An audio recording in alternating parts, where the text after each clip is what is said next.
In the last video down here at the bullpen, you guys saw me get this gate hung up, get my cross braces welded in for my gateways, and now I have got a ton of horizontal pipe that needs to be welded in between these posts. That's what's going on today on Farmer Tyler Ranch.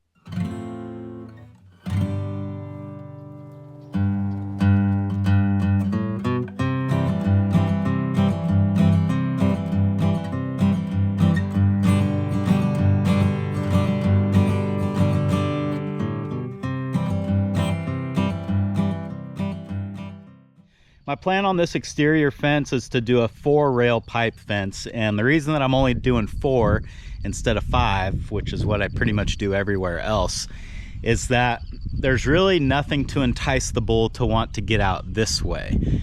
All the enticing things are going to be that way. So like, I'm going to make the gate 5-rail, but for this, I think a 4-pipe fence is going to be plenty sufficient. Basically, I'm going to be copying this design. When I built the round bale feeder, I went ahead and made a short section of 4-rail pipe fence right here, and I'm actually pretty happy with this. I like the way it turned out using the 2 7/8 pipe. It's big and beefy and strong, and you know, for a mature bull, this is going to be fine.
It's a new day. I've had the sprinkler running this morning. That's why everything looks wet.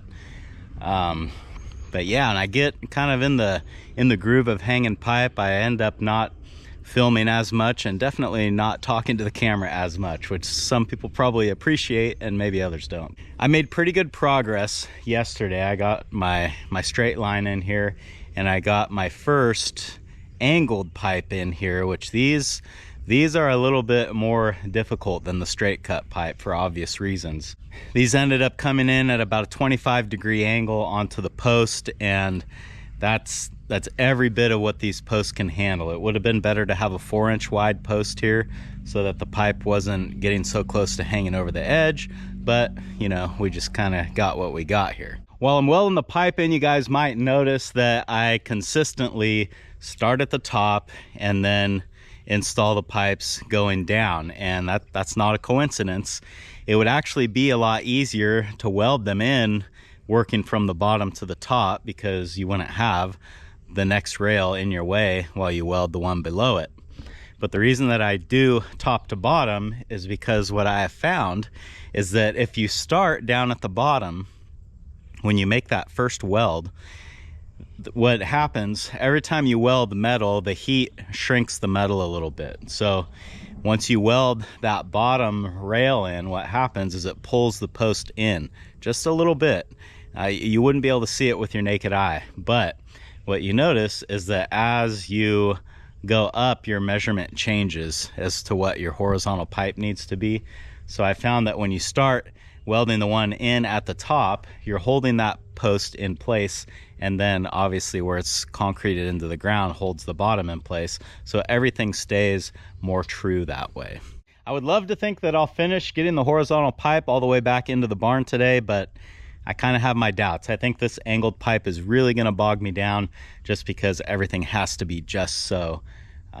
But we're going to get after it. If we get it done today, great. If it spills over into tomorrow, then I guess that's what it does.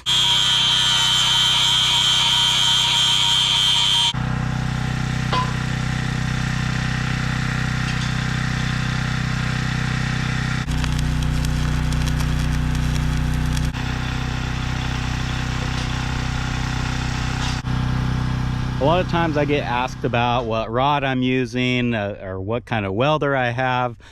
So I think we'll go ahead and walk through the tools that I'm using to do this. I'll tell you what I've got, what I like, what I don't like, all that good stuff. The welder that I'm using is a Hobart Champion 145. This is probably one of the cheapest engine-driven welders that you can buy, but I really like it, and it actually, for doing this sort of work, which is the majority of what I use it for, it's pretty perfect. The duty cycle on this welder is on the low side at 30%, and for those of you that don't know, the duty cycle of a welder it's a percentage based on how many minutes out of 10 minutes you could be welding. So in this case, a 30% duty cycle means that I could weld for 3 minutes straight out of 10 minutes. This doesn't sound like very much, but when you figure that, you know, you run a bead for, I don't know, 30, 40 seconds, and then you got to go get a new rod, you got to do this, you got to do that. 30% for one person on one machine is pretty okay. One of my favorite things about this little Hobart welder is that it has a 240 volt welder plug on it, and I think it's rated for 50 amps.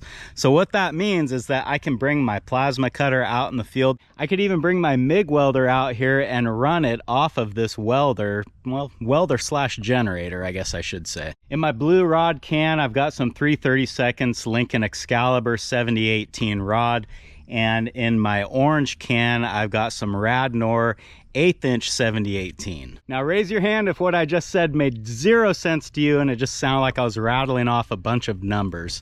Well, to break it down, stick electrodes come in different, well, shall we say, varieties, and those varieties are represented by a number. In this case, 7018. You could have 6013, which is commonly referred to as farmer rod. You could have 6011, 7024. There's several others, but the most common two, I would say, are 7018 and 6013. When you hear me reference 3/32 of an inch or 1/8 of an inch rod, that just references the diameter, how big the rod is. I like to use 7018 on projects like this. It does require a little bit more cleanup work on the metal because 7018 likes cleaner metal.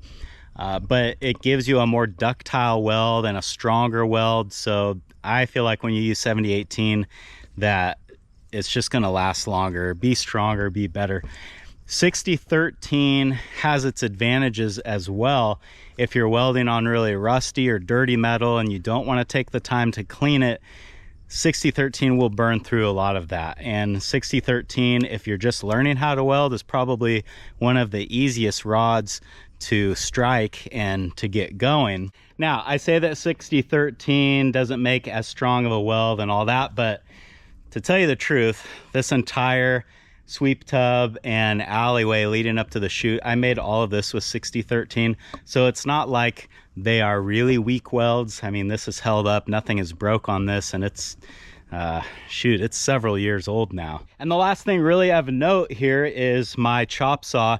I've got a Milwaukee, what's called a dry cut chop saw, and it's a low RPM saw that uses a carbide toothed blade to cut through the metal. They cut very clean, they cut cool, which what I mean by that, literally they cut cool. So after you cut a piece of metal, you can just pick it up with your bare hand and it won't burn you. All right, that's enough welder geek talk. Some of you asked for it, and I'm sure others of you just about fell asleep listening to it. So let's get back to work. This last little section of angled fence is going to be especially challenging because this post, it needs to be on, the pipe must be a 25-degree angle to fit up here nicely. And this other post, the pipe needs to be a 15-degree angle. So I'm gonna have to change the angle on the saw twice for every one of these that I have to cut, but that's all right. It's, you know, once it's done forever.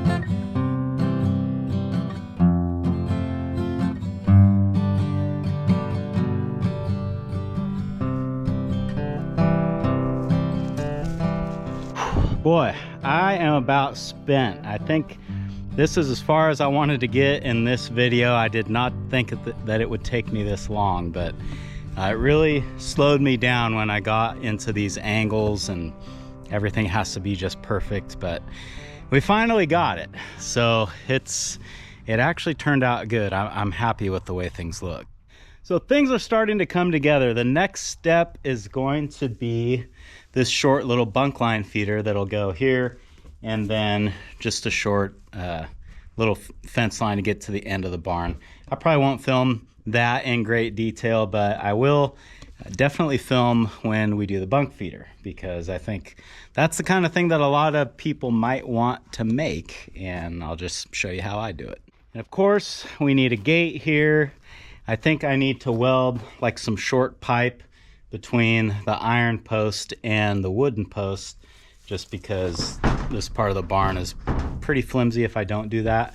And then just because several people have mentioned this, and this is something that I was planning to do, but I'll probably do some sort of structure inside the barn. I'm thinking like 4 boards, maybe 2x12s or something, just all the way around the interior of the building so that the bull can't like start pushing on the tin.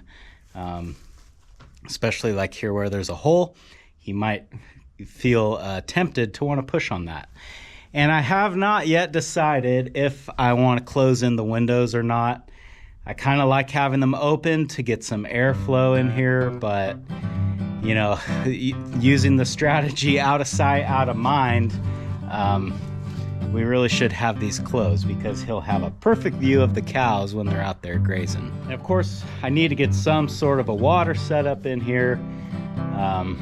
So yeah, there's still, it seems like I end these videos the same way every time. There's still a ton of work to do, but we're getting closer all the time. Thanks for hanging out with me today, guys, and I hope I'll see you again on Farmer Tyler Ranch.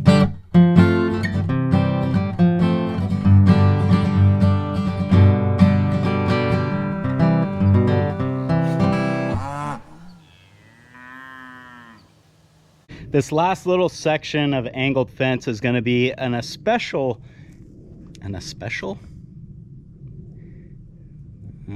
try that again.